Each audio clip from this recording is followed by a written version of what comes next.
Dear Friedrich, first of all, Mr. Chancellor, esteemed representatives of German companies, esteemed representatives of German industry, dear friends. I thank you for your attention and support for Ukraine. We appreciate it immensely.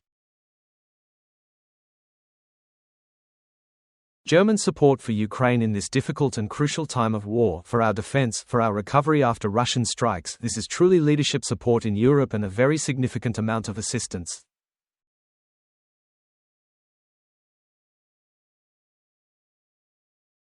Thank you. If Germany were indifferent, Europe would not be able to resist this evil that Russia has brought to our land.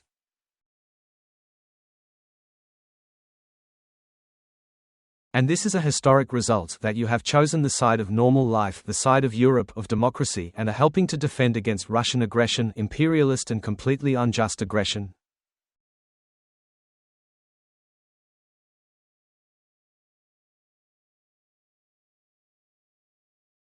Your help to Ukraine and the Ukrainian people, the help of Germany as a state with a leading economy, and Germany as people, above all, who care about what happens next in Europe, really keeps history on the right course.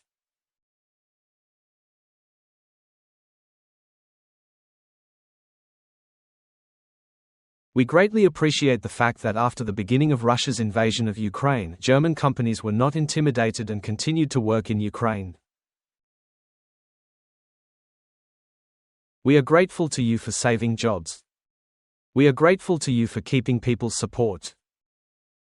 Work is a great support. Thank you, this is very important. We want to thank, I personally, every German company, every business leader, everyone in Germany for this. Yesterday and today here in Berlin, our consultations with the American side took place, and this is also a very important conversation. This is such a center, Berlin, of such important diplomatic decisions today. We always have these conversations, they are not easy, but the conversation was productive. There are a lot of details, and it is important that a significant amount of time is devoted to the conversation. And I thank you, Friedrich, for organizing all these opportunities. Our teams are working. The attention to this is certainly very serious. We go point by point, we determine the steps that are needed to make peace worthy. And this is important for us. Dignity is important for Ukrainians. That's why there is such an important word that we focus on very often. Dignity is what stopped Russia. The dignity of those people who are in Ukraine. And we will continue our diplomacy aimed at ending the war. We need to work to create decent conditions for the end of the war. We must not forget where this war came from in Europe. Who brought it? Who is doing absolutely fair things to protect themselves from this war? European unity truly restores justice to the situation. I am sure that Germany will continue to be with us. And I am very grateful to the Chancellor, personally to Friedrich, and I am grateful to the majority of the German political community for the fact that we have the necessary support and assistance this year.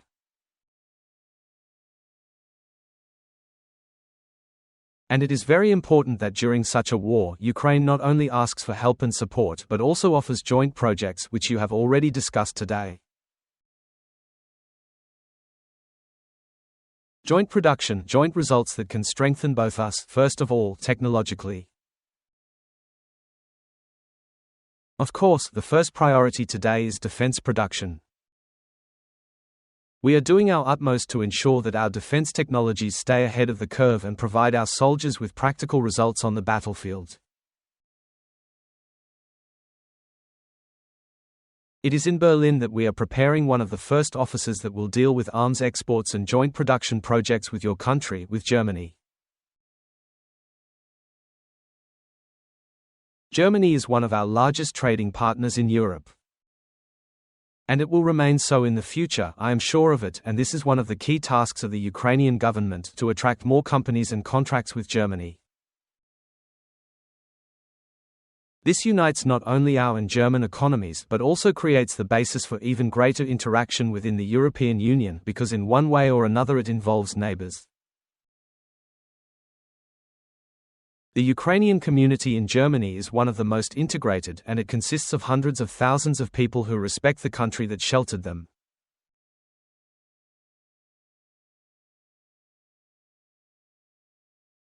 And I want to thank you for helping our people, for your very strong and important support. For jobs and various support. Thank you for this, and thank you for your clear support for Ukraine's accession to the European Union.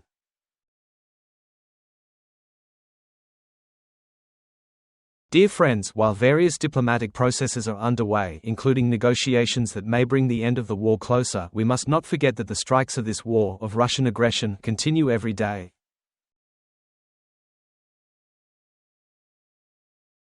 Putin uses the brutality of strikes as a lever in negotiation processes. For many months, the main target of Russian attacks has been our energy sector. In fact, there is currently no live power plant in Ukraine that has not been affected by Russian strikes.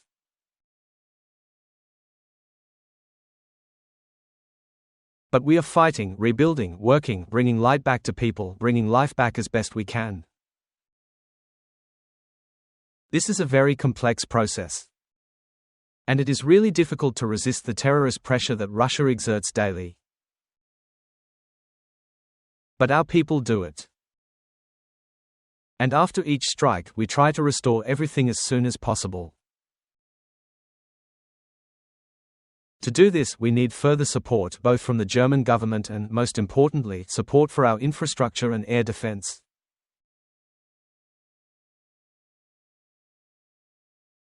And this is very important. I am grateful that German companies are helping us a lot and are working together with the government. You know what is very important in Germany, what we could always count on. The fact that if Germany talks about something and promises it, it will all be on time. We highly appreciate it. Thank you. Our ability to recover from strikes, to produce weapons and strike back, to shoot down Russian missiles and drones are our additional leverage in negotiations and diplomacy.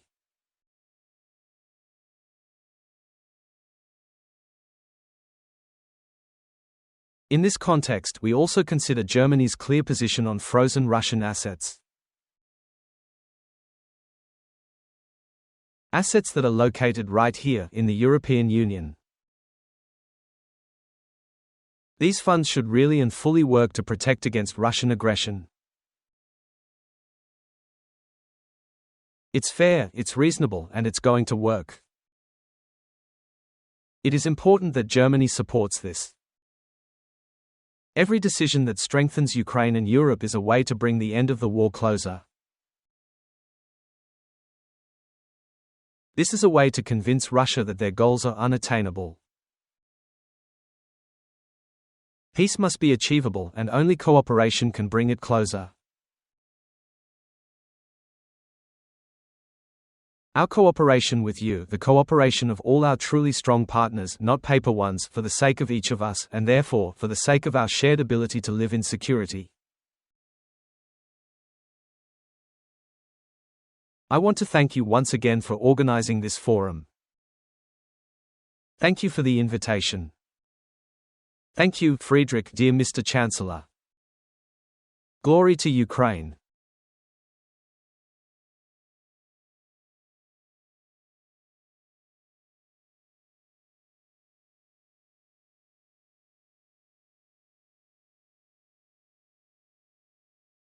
Dear Mr. President, dear Volodymyr Zelensky, dear Mr. Melnik, dear Mr. Brook, dear ladies and gentlemen. Sometimes I wake up in the morning, and for a moment I think, maybe it's a bad dream? And at that very moment it becomes clear to me. No, it's not a bad dream at all. This has been a daily bad dream, a nightmare every night for this country for almost 4 years.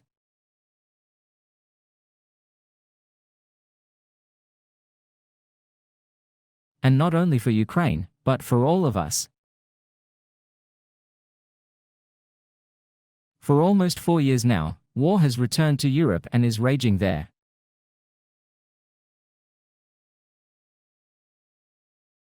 That is why this slogan, Resilience in Action, was chosen for this 8th German-Ukrainian Economic Conference.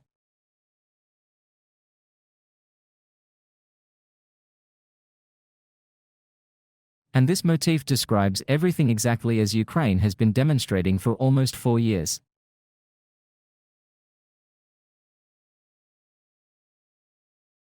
This is also a task for all of us, Europeans.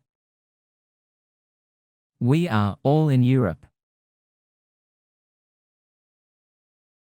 We face the same challenge of strengthening our capacity for resistance.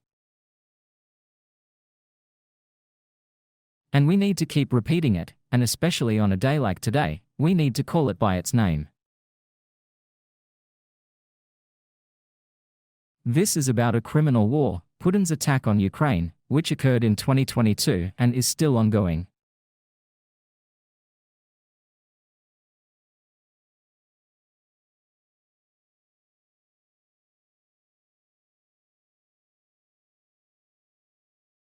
This is a criminal attack on the European order, which Russia and previously the Soviet Union agreed with all of us.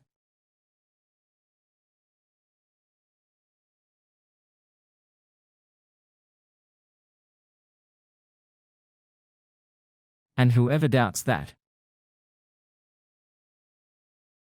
just look at the development of Russia's hybrid attacks on the territory of the entire European Union and the European continent.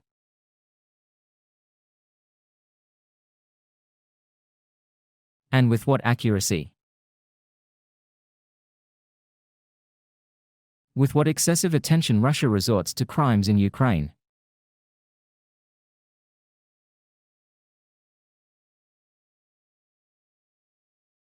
And what the Russian army does every day in Ukraine is revisionism and violence.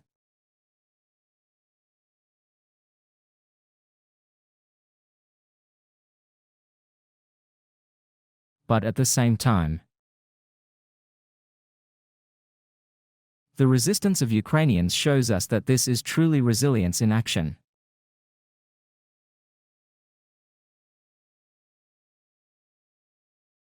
Karl Schlegel, historian and winner of the German Booksellers Prize, put it this way: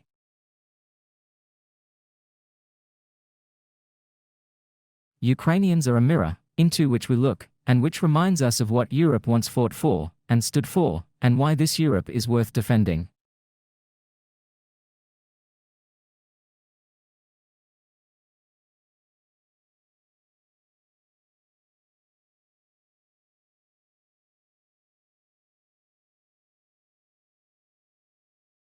Ladies and gentlemen, I would like to add from myself. This Europe stands for freedom and democracy, for the self-determination of peoples, for peace and, last but not least, for the social market economy.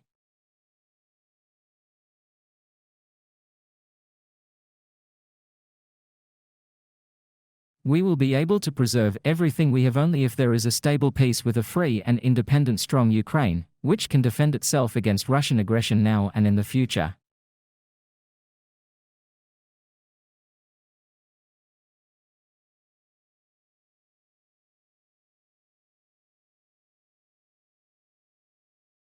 And we need to have a certain historical understanding that the fate of Ukraine is the fate of all of Europe.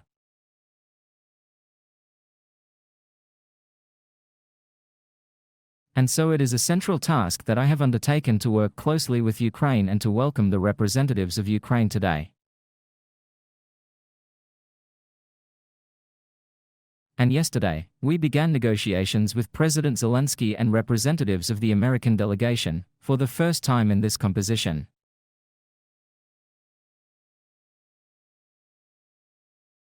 And today I have invited some of our European partners to Berlin for further consultations.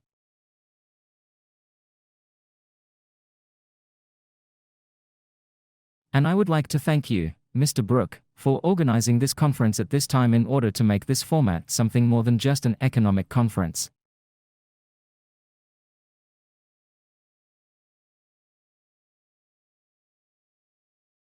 And in parallel, I also called on American and European colleagues to meet in Berlin today.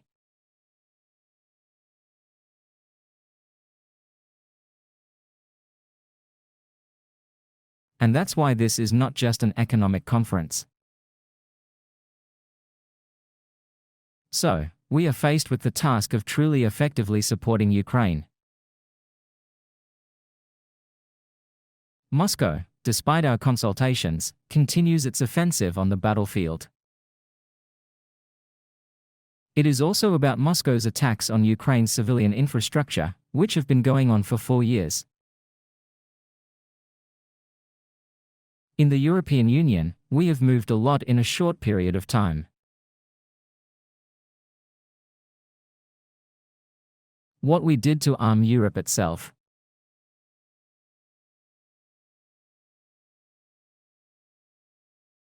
And I'm also talking about the unprecedented sanctions that we, together across Europe, have imposed against Russia.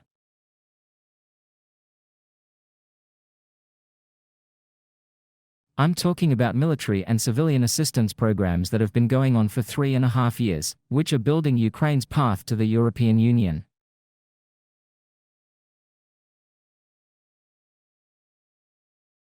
We will not give up on this. We will do whatever the situation requires of us and what a just peace requires. This means making sure that Ukraine survives this winter, and also providing the country with everything it needs for further reconstruction.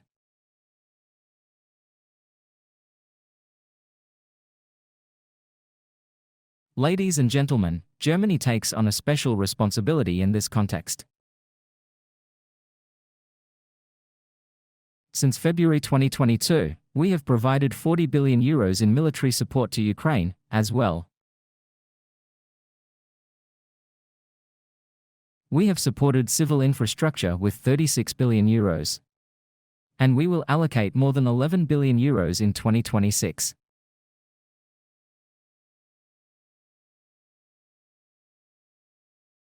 And now €170 million are being spent to protect Ukraine's energy infrastructure from Russian attacks.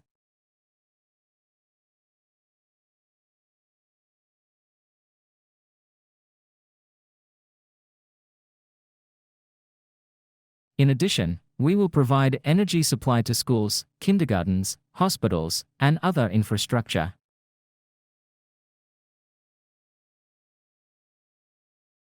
These are all goals of the Kremlin's barbaric war.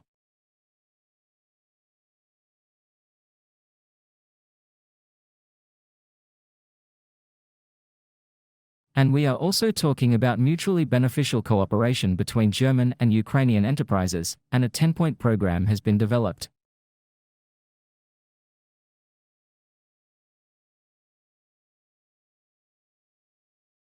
It is planned to create a corresponding office of the Ukrainian military industry in Berlin.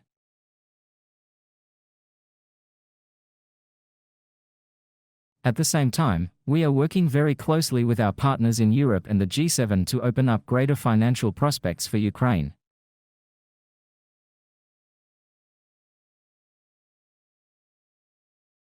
We are also thinking about further financing models.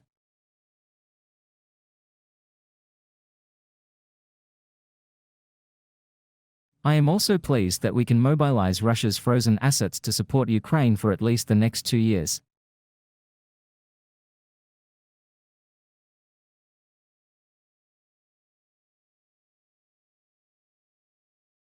And I want to emphasize that we are not doing this to continue the war. On the contrary, we are doing this in order to end this war as quickly as possible, because it sends a signal to Moscow that it makes no sense for Moscow to continue this war.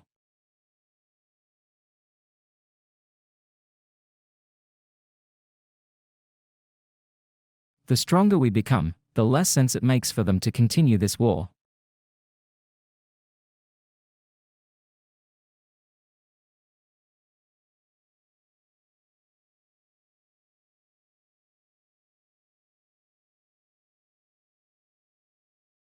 And I would like to add something about this week. We have made efforts to create political unity in the Council of Europe. On one of the key issues of our capacity in the European Union.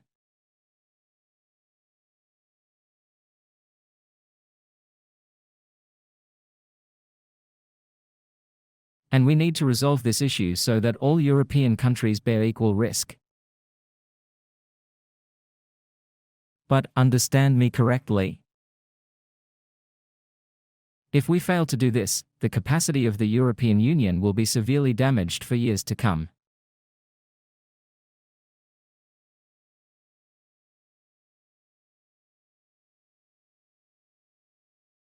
And this will be a very dark hour in our history. When we cannot stand on our own continent and protect ourselves. That is why this hour is so important for us. And at this point I would like to say that along with public capital, we are also allocating private capital for the reconstruction of Ukraine. And there are already a lot of German companies that are currently actively working in Ukraine, and those that are interested in this. And this is not surprising. You heard the numbers. Even during the war, this country's economic activity is growing. And there is very great growth potential, including in the fields of technology, agriculture, and the military-industrial complex. There is also great mineral potential.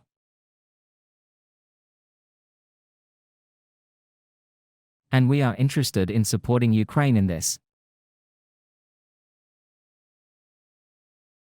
And in this way, we can better attract private potential by creating the necessary prerequisites and improving them despite difficult circumstances. I am very happy that a new funding instrument was announced by our minister a few hours ago.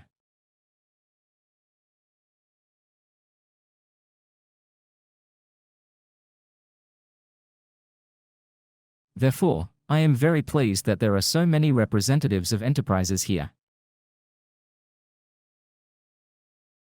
By your presence, you demonstrate that you travel to Ukraine and conclude contracts.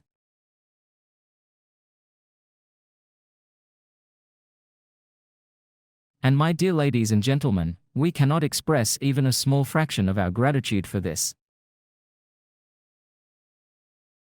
Thank you for doing this, for being present and not backing down from your work in Ukraine despite all the difficult circumstances.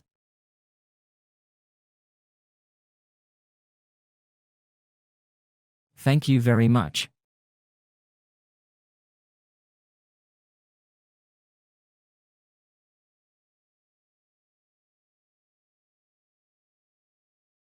We also support these activities.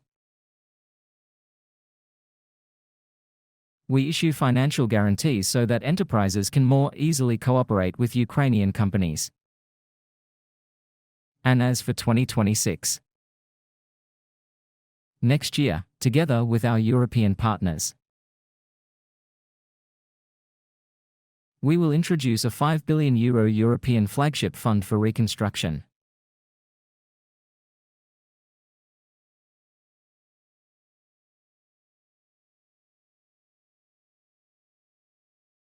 We support Ukraine in bilateral cooperation to ensure that Ukraine achieves EU standards.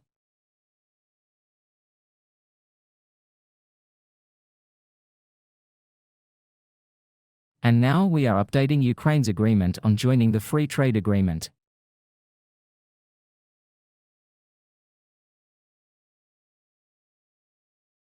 I also want to say that investments in the Ukrainian economy are investments in your success.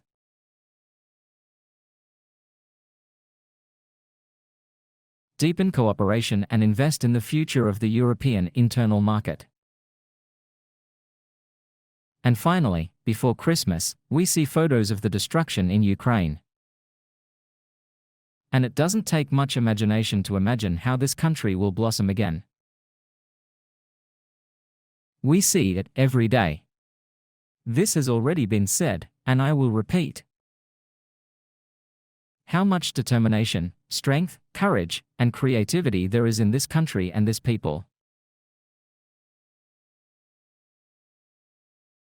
And when this energy is directed not towards war, but towards rebuilding our country, imagine how this country will flourish.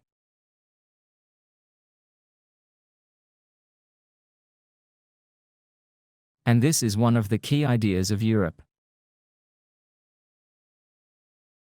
So many good things have happened on the European continent over the past decade.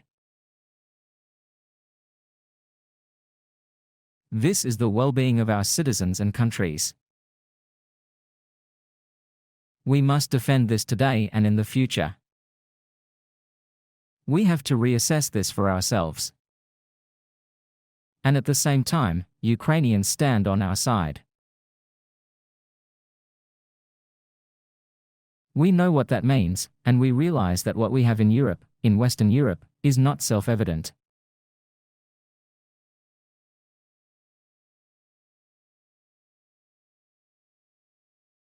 We need to fight for this and regain the ability to defend ourselves, and Ukraine is a worthy example for us in this. For us, this is a common task. And for that, I want to thank you for taking part in this forum, for your involvement and for your support. You are doing this not only for Ukraine, but also for Europe. This is your contribution to the common future of Ukraine and Europe. You do it for yourself and for all of us. I want to wish you a Merry Christmas and a successful 2026. And let's work to make 2026 a year of peace for Europe and for Ukraine. Thank you very much.